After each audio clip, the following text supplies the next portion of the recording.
Imagine a world where your applications automatically manage access without human intervention. That's the promise of AI agents, but how do they handle sensitive data securely? Today, we explore how AI agents work with OAuth 2.0 to ensure secure access management through scopes, consent, and delegation patterns. Understanding these concepts is crucial for anyone building or securing modern applications. First up, let's talk about scopes.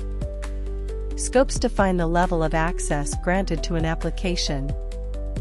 For example, if you're using Google APIs, you might request read-only access to a user's calendar.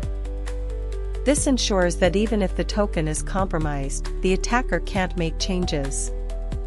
Setting the scope correctly is vital. Getting it wrong can lead to unauthorized access. Next, consider consent.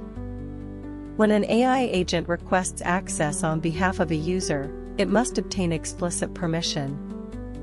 This process involves redirecting the user to an authorization page where they grant or deny the requested permissions. It's essential to design this experience clearly so users understand what they're agreeing to. Finally, delegation patterns allow an AI agent to perform actions on behalf of a user. This is common in scenarios where automated workflows need to interact with external services. However, implementing delegation requires careful handling of tokens and permissions to prevent misuse. Always validate tokens and limit the scope of delegated actions. In summary, mastering scopes, consent, and delegation patterns in OAuth 2.0 is key to secure AI-driven applications. Ensure proper scope definition, obtain user consent, and carefully manage delegated actions. If you found this helpful, hit that subscribe button and the notification bell.